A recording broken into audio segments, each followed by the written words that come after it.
Welcome to The Advocates. I'm Aaron Dean. The Biden administration is explaining why the U.S. is blocking humanitarian aid to millions of civilians in Israel and Gaza. The U.S. vetoed the United Nations resolution calling for a pause in the Middle East conflict. UN Ambassador Linda Thomas-Greenfield says that the U.S. wants more time for on-the-ground diplomacy in Israel. She says that the UN Security Council needs to, quote, get it right. Thomas Greenfield argues the resolution should uphold Israel's right to defend itself from Hamas. Yes, resolutions are important. And yes, this council must speak out. But the actions we take must be informed by the facts on the ground and support direct diplomacy efforts that can save lives. The council needs to get this right. Colleagues, the United States is disappointed this resolution made no mention of Israel's rights of self-defense. Like every nation in the world, Israel has the inherent right of self-defense as reflected in Article 51 of the UN Charter. Following previous terrorist attacks by groups such as Al-Qaeda and ISIS, this council reaffirmed that right. This text should have done the same. Though we could not support this resolution going forward, we will continue to work closely with all council members on this pressing issue. It's been reported that over 3,700 Palestinians have been killed since the conflict began. Over 1,400 people were killed in the Hamas attack on Israel. New York's Attorney General is sending a warning to former President Trump about his conduct in and out of the courtroom. The former president is currently in the middle of a civil trial for alleged financial fraud involving his business dealings in New York. He's accused of overhauling his assets and financial statements to banks and insurers. Trump denies any wrongdoing. He says that his assets were undervalued. Attorney General Letitia James says that her office will enforce the law.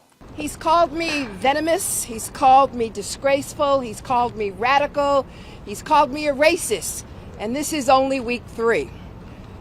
The reality is that none of his behavior, which can best be described as performative, will change what's happening in the courtroom.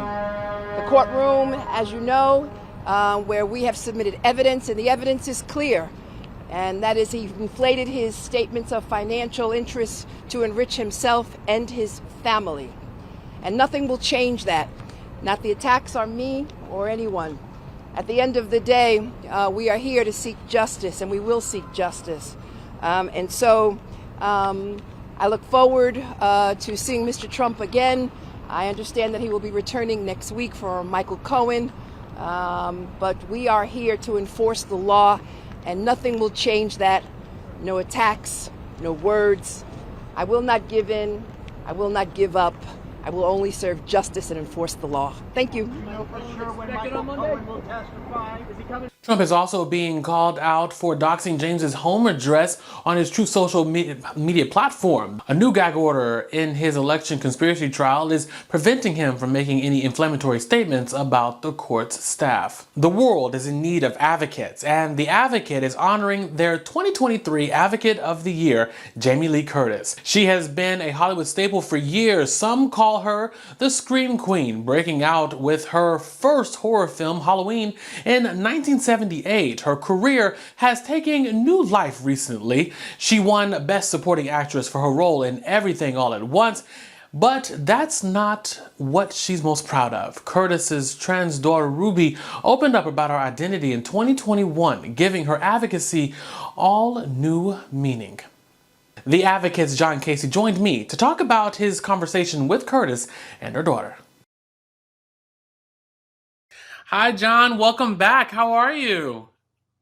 Hi, Aaron. Great to see you. Thanks for having me. Yes, of course. We love having you on the show. So let's jump right into it. We're going to be talking about Jamie Lee Curtis. Such a phenomenal person, actress, all the above, right? My life has been changed since the moment I met her. Oh, well, I say that in all sincerity. Well, let's get to the first question. Describe how Jamie Lee Curtis is such a strong advocate for her daughter and the queer community. Well, I think you kind of have to understand her first.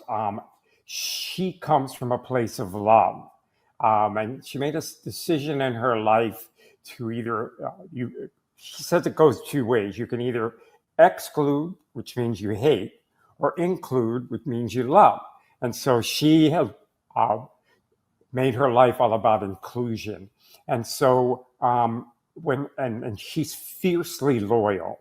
So when her daughter came out to her, there was no gray area for Jamie. She was in it, and she's in it to be a strong advocate and to do whatever she can with her celebrity and with her popularity to raise awareness, not just for the transgender community, but for the whole LGBTQ community as a whole.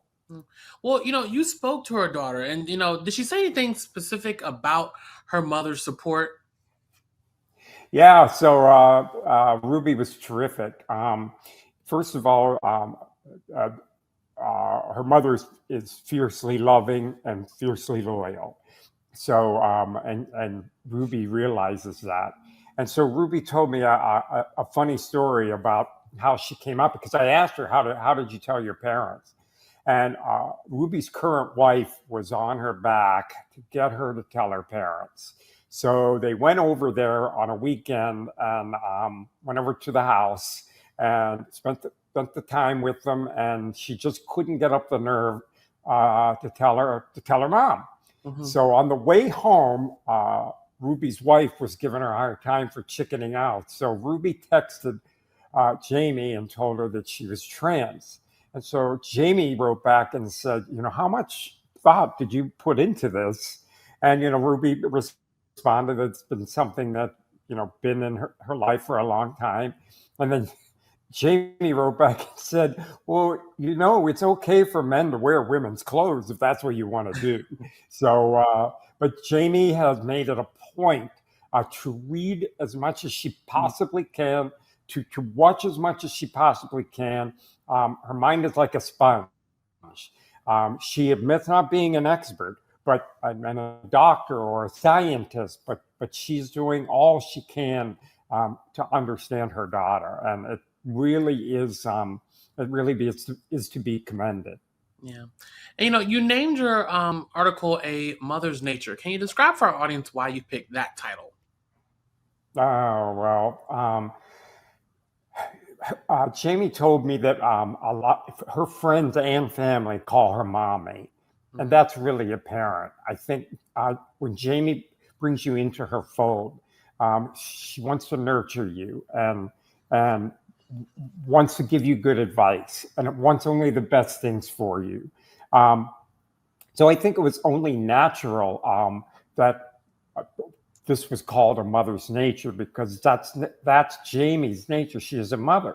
And the other thing is she just wrote a book, a children's graphic novel called Mother Nature, and it's about climate change. So I just think that's probably the best way to describe Jamie. That's her nature. She is a mother first. And what did this experience talking to her mean for you personally? Well, that's a great question. I went out to Los Angeles to meet with her and to interview her, and I didn't expect that she'd have such an enormous impact. She gave me a couple books to read, and I've been in touch with her since, and she really has had an amazing impact on my life.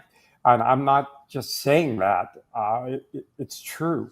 And so I feel very blessed to have met her, and also feel very blessed that I have a new friend in my life, particularly one as wise and as loving as she is.